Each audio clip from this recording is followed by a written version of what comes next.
ایک شخص کے 3 دوست تھے۔ جب وہ مرنے لگا تو ایک کو بلا کر پوچھا کہ اس مشکل وقت میں تم میری کیا مدد کر سکتے ہو؟ اس نے کہا، میں عمر بھر آپ کی خدمت کرتا رہا، لیکن اب بالکل بے بس ہوں اور موت کو کسی طرح نہیں روک سکتا۔ پھر دوسرے دوست کو بلوایا۔ وہ کہنے لگا، میں اس مشکل وقت میں صرف اتنا ہی کر سکتا ہوں کہ مرنے کے بعد آپ کو نہلاؤں، نیا کفن پہناؤں، خوشبو لگاؤں، جنازہ اٹھاؤں، کسی عمدہ جگہ قبر کھدواؤں اور دفن کے بعد قبر پر فاتحہ پڑھ کر واپس آ جاؤں۔ اس کے بعد اس نے اپنے تیسرے دوست کو بلوایا۔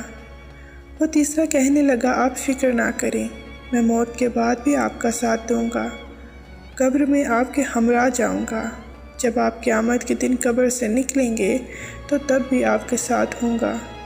پہلے دوست کا نام مال، دوسرے کا عیال اور تیسرے کا اعمال ہے۔ ان 3 دوستوں میں کون سا بہترین دوست ہے، مال، عیال یا اعمال؟